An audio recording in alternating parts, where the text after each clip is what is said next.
Shalom, and welcome to another edition of Parsha Talk. I'm Rabbi Elliot Malamut in the Highland Park Conservative Temple Congregation on Shemet, Highland Park, New Jersey. Joining me, now we have Rabbi Barry Chesler here on the upstairs shelf and Rabbi Jeremy Kalmanovsky on Sheikh Chesed. Rabbi Barry Chesler, Salman Schechter, Day School of Long Island. It's great to see you. How are you doing? Great. It's great to be here. Okay. We're in a new month. It's Shvat. We just finished Rosh Chodesh Shvat. We're recording this on Thursday, January the 14th today. But welcoming the Shabbat VAERA, Parshat VAERA. VAERA starts with this rather important paragraph. God says, I revealed myself. VAERA el Avraham Yitzchak Yaakov be'el Shaddai, with that name, El Shaddai, Ushmi Adonai lo nodati lahem. I did not make my name known as in my name. I upheld my covenant. I remembered my covenant, and I hear their suffering. So therefore, say to Bnei Yisrael, V'otzeiti, V'yitzalti, V'ga'alti, V'lakachti, and goes on. I will take you ve'eveti. And then punchline, we want to translate. They didn't hear him. They couldn't hear because they were working so hard. Shortness of breath. And can you please expand on this? Rabbi Kalmanovsky, take us into the mind of the Israelite, listening to this great theological treatise. Tremendous passage. As you started to say, these are these four verbs, or with the one of I will bring you to the land, these five verbs. That's the core structure of our Passover Haggadah also. That's why we have four cups, and why the fifth cup of I will bring you to the land is, in the Middle Ages, there was a debate about whether or not to drink the fourth or the fifth, and that's why we leave it for Elijah. In our own era, lots of people drink the fifth cup of wine, and if anybody has ever seen the great Haggadah by Rabbi Menachem Kasher, the tremendous Talmid Chacham of the early and middle 20th century, the Israel Haggadah, he's got this beautiful piece of art for the fifth cup with all of the ships and all of the faces coming into Eretz Yisrael. It's quite stirring. And Moses gives them, in a sense, a very powerful affirmation of God as the Lord of history and God as the keeper of covenant. And he tells them the religious meaning of their suffering. And they're not having it. They're not having it because mikotze ruach, as you said, their shortness of breath, me'avodah kasha, because of their hard work, and it's a very vivid account that the Torah gives you of these people. They are working to death. They don't have it in them, and they don't have it in themselves to access this, religious theological vision. And one thing you might say is that if the people don't have, if the populace that you're trying to touch and inspire doesn't have some measure of dignity and stability in their lives, it's going to be pretty hard to try to interest them in an abstract religious story, because they just, you need a minimum amount of stability and affirmation and dignity and hope, and they don't have it right now. So perhaps you want to say, in a way that's critical of Moshe, one might say, in a way that's critical of Moshe, recalibrate your message, buddy. This is not the time to start talking about grand theological ideas. You gotta bring something practical to the people, as Moses will, as Moses has has complained to God. Alternatively, you can say that this is just the awareness that the divine message hooks onto the world in a, often God's message in the world doesn't go down so easy, because the world can stink and the world can be very confusing. And the world can be very dark and crush your hopes as opposed to support them. And so just the reality is that human beings may not always be ready to hear what God has to say. Interesting. Barry, you have a take on this? Yeah, of course. So what I would say is that expression kosar ruach is a fascinating expression because, Jeremy, as you indicated, there are 4 or 5 key verbs, and that in itself deserves more of a comment. But because of their situation, the Israelites stopped listening after Vahotseti. God says he will bring them out. He hasn't brought them out, and they can't listen anymore. Moses keeps going with this grand vision of what's going to be. But history is not always about the past or the future, it's about today. And where am I today? And they cannot get beyond today. They cannot have any appreciation of what is to come, or conversely, what they once had, the memory of the ancestors, which is supposed to spur them on in some way, it's supposed to lead them into a better life. I want to take a moment to reflect on the 5 verbs because, as you said, Jeremy, there's a question about whether we should drink the 5th cup, but that really is the key to the Exodus. The key to the Exodus is the direction. It's to bring them into the land of Israel. As we know from Jewish history and from the way the Torah is constructed, the Torah is against that message. We end before we get to the land of Israel. And that is in itself a reflection on this verse at the beginning where God appears to the Avot, the patriarchs, as El Shaddai and as Adonai to Bnei Yisrael, because the way we see God changes. It changes in time, across generations, and it also changes in our lives. I venture to say the 3 of us have been rabbis a long time. I would think that we think very differently about God today than we did when we first entered rabbinical school all these many years ago, because our relationship with God is ever changing and our understanding of God is ever changing.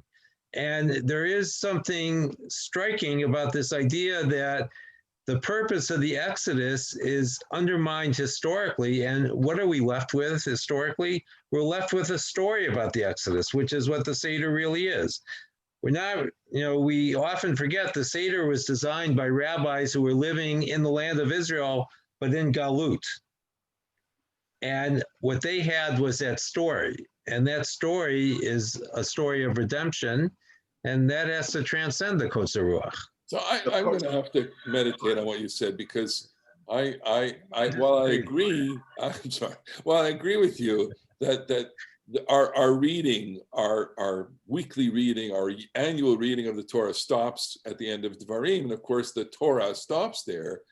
At Simchas Torah we go on chapter 1 of Joshua, and we are getting into the land in Joshua. I of course agree that story takes on a different level of significance, but maybe we could say VAERA, I will bring you into the land, is to establish a degree of tension with the people as they stand at the edge of the land. But I think that's something that I'm going to have to think about a little more, given what you said. I want to go back to something, the relationship to Mikotzer Ruach, Lo Shamu. It's Moses' first real speech to the people, and he bombs, he fails. And I find that so reassuring, right? That Moshe could fail at his first, major sermon, his first major speech. It gives us all a lot of hope. But again, as you said, Jeremy, it's the people have no patience for this, and you have to appeal. I mean, sometimes I joke with people in the shul. I say, you can give the I have a dream speech, Martin Luther King, right? As we're approaching the holiday, right? And there are people, I am sure there are, people in the pews that would say, oh, there he goes again, the dream again. The greatest piece of oratory in the American canon, and the dream again. Enough already with the dream.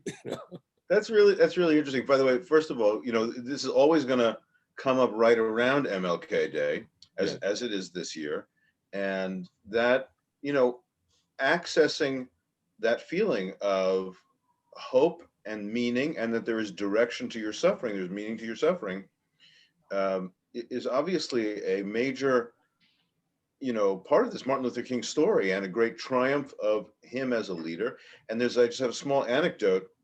I used to have, and first, I don't even have anything to play a CD on now, but I remember I once had some CDs of Martin Luther King speeches, and they must have gotten lost in a move or something at somewhere along the way. But there was a speech given in Detroit a little bit before the "I Have a Dream" speech, and it's the first draft. It's like you could tell it's the same speech, and he's bombing. He's not going anywhere. There's no electricity. And you can, on this audio, you can hear Mahalia Jackson say, Talk about the dream. "Tell them about the dream, Martin." Tell 'em about the dream. Yeah. And oh my gosh. And it lights up. And I think that's just a huge thing. Tell them about the dream. And you have to give people, this I don't know what you'd say, the electricity of finding. So what I would say is that there's oratory can be successful and oratory can fail, and it has to do with where the people are, where you are connected to your audience. As we give speeches all the time. We know when it's great sermon, Rabbi, and when it's like nice tie. We know when we're not connecting, and there has to be this place where the people are with you and their thoughts and their questions and curiosities and their pain is with you. There's nothing greater than when you are. It's like being a performance that there's nothing better when it all works. And here it just fails miserably. But we go on. Let's go on. Barry, I want you to react to chapter 7, verse 1.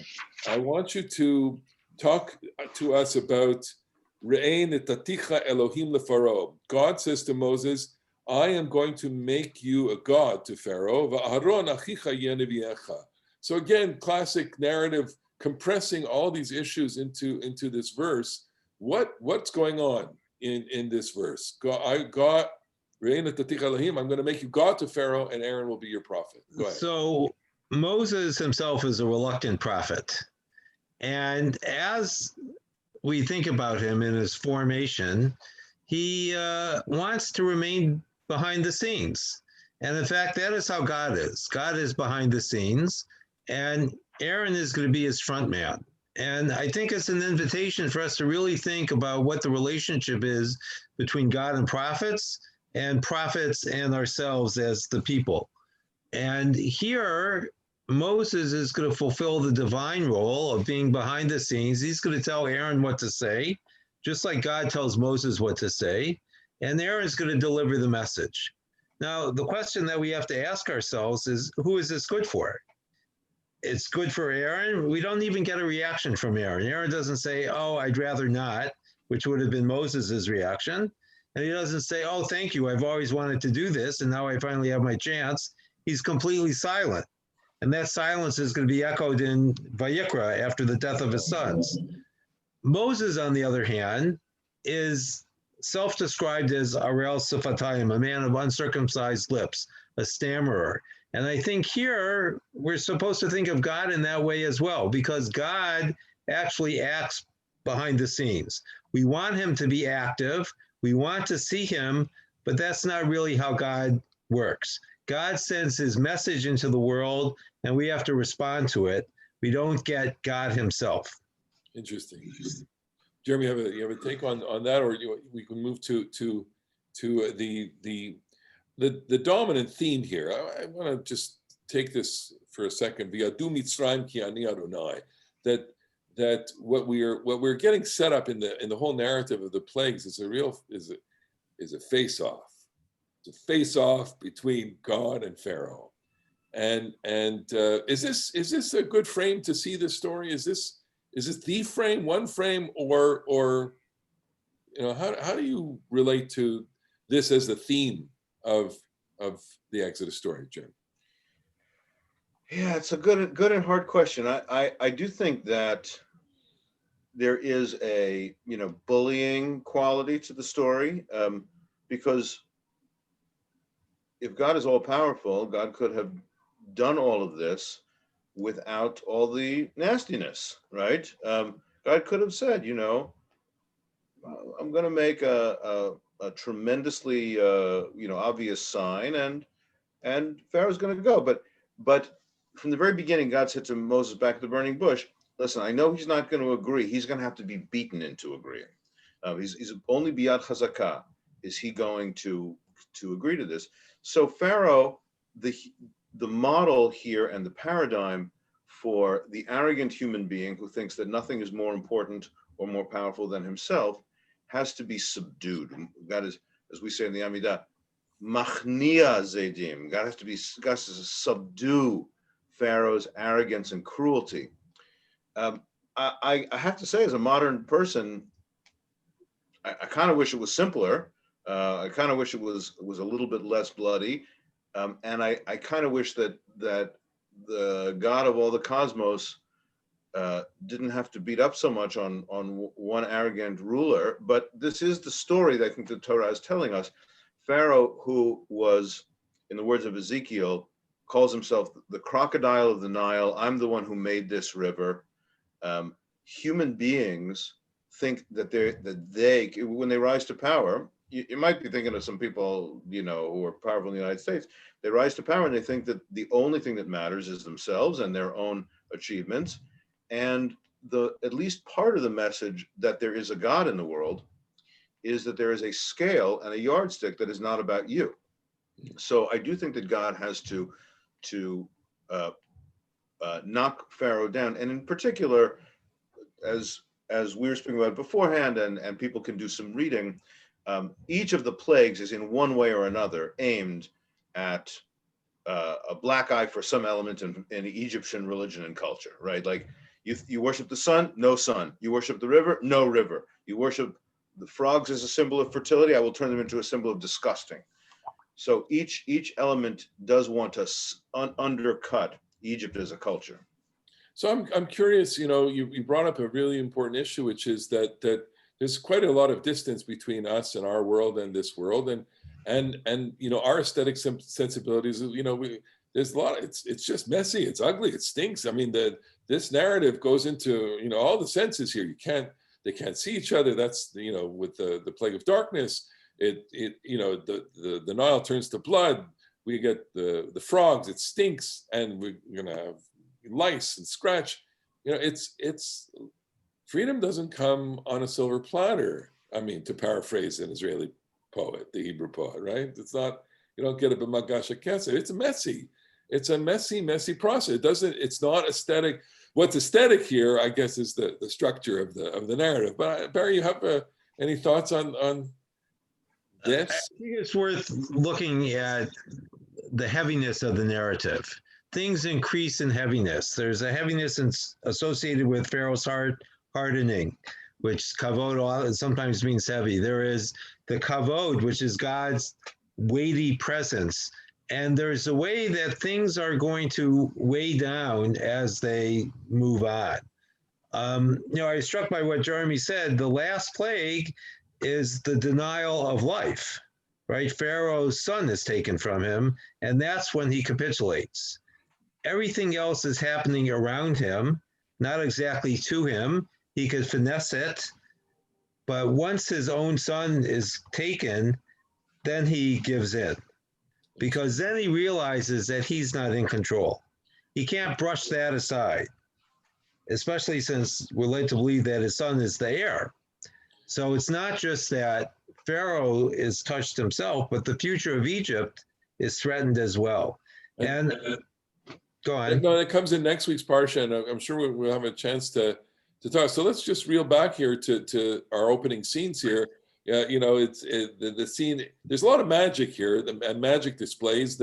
Moses has to, Aaron turns the rod into a tanin, a snake serpent, or a crocodile that eats up all the other rods. Barry, you had a interesting. Yeah, sometimes you wish the Torah had more than is actually there. So you imagine the Egyptian magicians are there with their magic wand.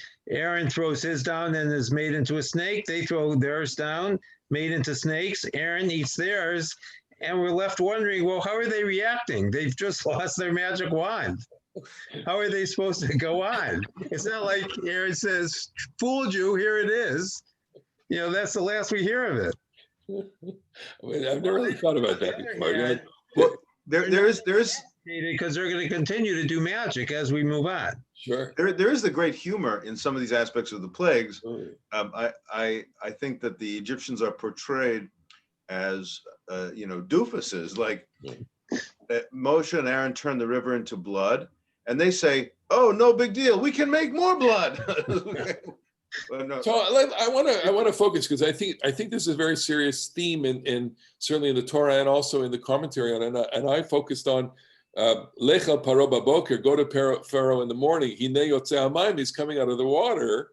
V'nitzavta likrato svatei or. And you're going to go stand next to the bank of the river while he's coming out of the water. And there's an overwhelming tradition in the Midrash and Rashi and many other commentators that say, what is he doing at the Nile? He's going to the bathroom at the Nile. And they are going to town on this. It's a satire on leadership. The same way, and I showed this in a class this week, the same way that Charlie Chaplin, the great dictator, even the producers, Mel Brooks, the role of satire in depicting your enemy is very profound and has a strong tradition, not only in Judaism, I'm sure in world culture. Do you see it this way? Do you see some of the stories this way, Jeremy? Yeah, for sure. I mean, it is a great midrash, and you could do a number of things with it. You could say, Pharaoh may be the most powerful person in the world, but he still has to go to the bathroom. Or you might say, Pharaoh is befouling his own river. He thinks the river is the greatest thing, but he's befouling his own river.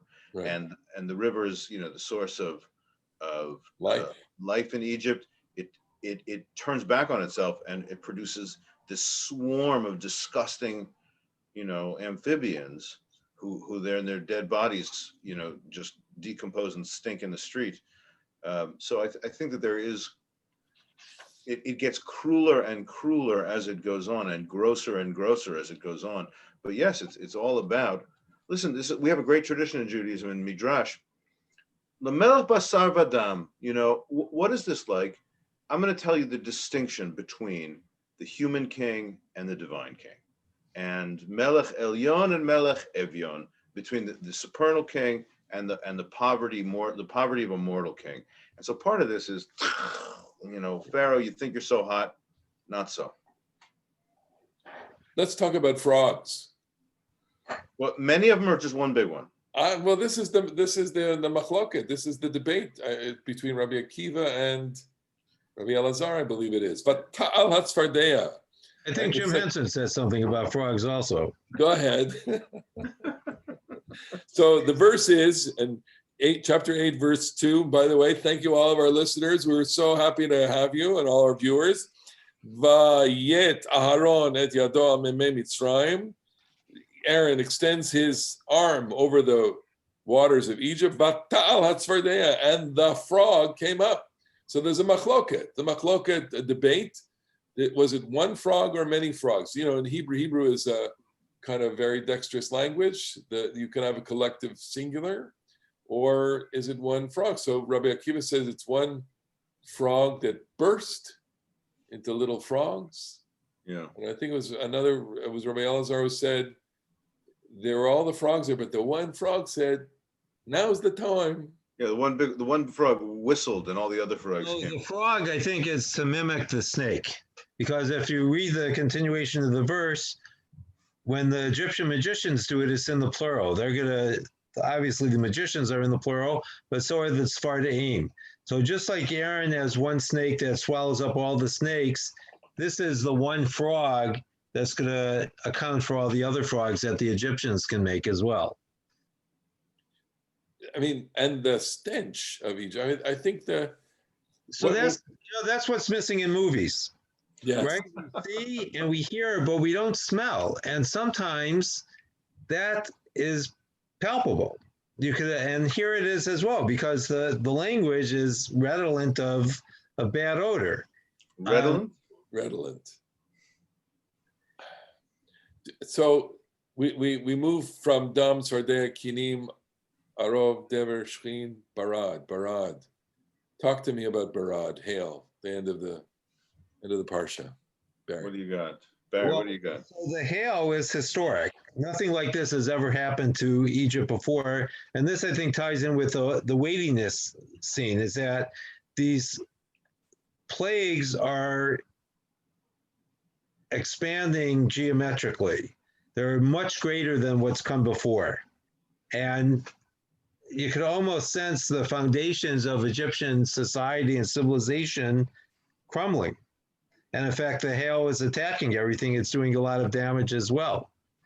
And I wanted to come back to the Kinim for a moment, because the Kinim, I think, is where the Pharaoh's magicians say that they can't do this anymore, that this was the finger of God. And I'm reminded of the passage in Job. So Job loses everything, and he maintains his composure. He blesses God. And then as soon as the skin disease is introduced and he starts itching, that's the end. He snaps. And there's something with lice that makes all of us snap in some way, that it's something that touches us, obviously, but makes us abhorrent to ourselves. It's, we originated this this show at camp, and as you talk about lice, I'm thinking about the what had become routine at the beginning of the summer, which is the lice checks, right? Way back in the 20, 30 years ago, no, they didn't start off camp with lice checks, but now every first day of camp includes the mandatory visit to the we've had and lice the mandatory lice check, and then going home the day before you go home, the mandatory lice check. and so what you're saying is that it's destabilizing to the body. It's one thing for all of us not to be able to have water. That's right, and one thing for the whole thing to stink. But when it's on your body, it makes you helpless, because there's nothing that it seems that you can do. And there's nothing more frustrating for a parent than to have your kid with lice. You have to get the special, shampoo. But you didn't have that when you were a camper. There was no lice check back then. There was no lice check. Nobody had lice. There was no lice. It's because it was Canada. It's right. It was because it was Canada. But did they actually have lice? They didn't check. No, there was no.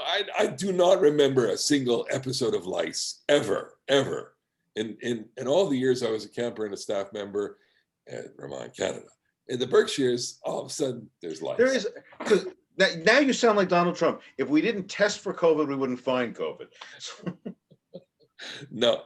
There were other things. There was impetigo. There were other kinds of diseases, but no lice. Not one little lice. Because I remember those lice checks always turned up something.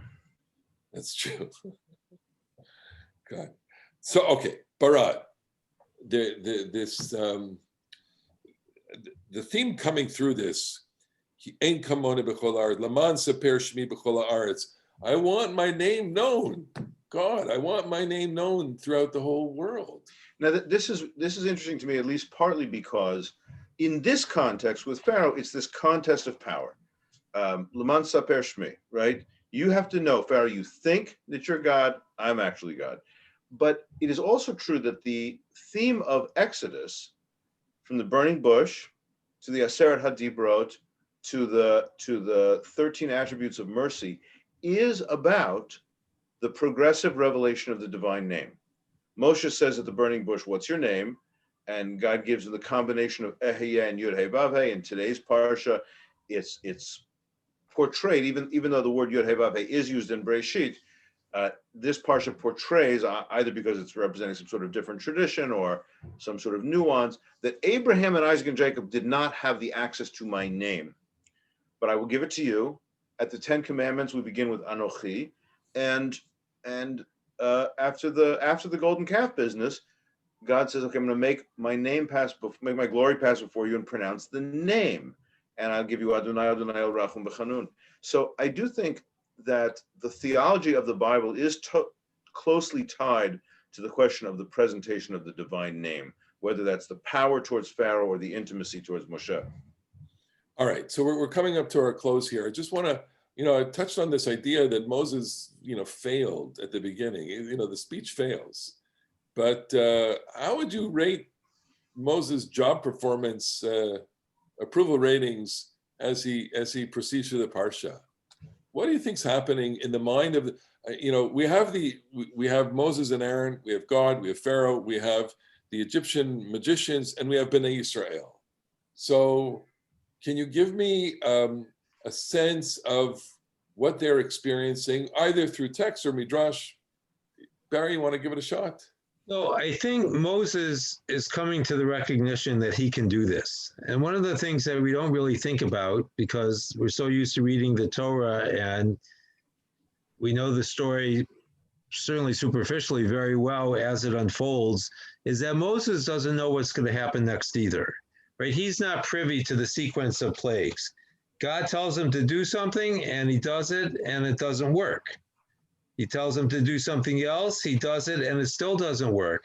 But now I think what's interesting about Moses is he doesn't back down. He doesn't go back to God and say, nothing is working. Maybe I need a new God. He keeps coming back. And he's growing, I think, in confidence that he can actually do this job. And what is his job? His job is to stand up to Pharaoh because no one can see God. So the only one that can actually stand up to Pharaoh is Moses himself. And Moses, I think, acquits himself very well. And I think, going back to the earlier part of our conversation, what was needed at the beginning was not a long speech, but some action. If Moses would have said, God's going to take you out of Egypt, and this is the first step, I don't know that there would have been the Kotzer Ruach that was described. But he kept going. He had to get to the end of the story. So I think we watch Moses grow as a leader, even though the situation on one level becomes bleaker and bleaker, because if we don't know the end of the story, this is a bad story. What about God? Are we watching God be more godly? Are we getting are we getting a sharper view of God here, or no? I don't know. I would though turn. I don't know how to answer that question just yet, because again, I'm not crazy about the fierceness, the gratuitous fierceness of some of this. But what I think is a very interesting verse, and it doesn't last because Pharaoh does not. The Pharaoh crumbles, but then toughens back up, or God toughens Pharaoh back up, and it changes his mind. By the way, Barry said, after the death of the firstborn, Pharaoh then lets the people go. Yeah, but then he chases them back down at the Red Sea. So even then, he's trying to get back in touch with the bully who was in control. But to me, the great line after the Barad, after the hail, Vayishlach Paro, and he calls Vayikra Moshe Aaron. Pharaoh sends them a message and calls them Vayomer Aleichem, and says to them, Chatati hapa'am, I've been wrong. Adonai hatzadik va'ani va'ami harasha'im. God is righteous, and I and my people are in the wrong. We are the sinners. We are the wicked people. And so, in that moment, perhaps for the first time, it is laid bare Pharaoh's struggle and ambivalence, because he's not arriving at the right conclusion yet, but he is becoming aware that there is just no going back. He's not going to win this, right? No question. No question that this is a transitional moment. It's the seventh of the plagues, and it has that primary place. So we have to bring it down. I mean, we're leaving here on a cliffhanger. We don't know how it's going to turn out for the people of Israel, right? Last year they got out. I'm thinking that this year they're going to get out again. Well, you're going to have to wait till next week to find out what's going to happen to the people of Israel. Actually, 2 weeks, but next week we'll be back here with you. We're so grateful that you joined us for this little half an hour of Torah study. Thank you so much. On behalf of Rabbi Chesler, Rabbi Kalinowski, we'll see you next week. Shabbat shalom. Shabbat shalom, everybody.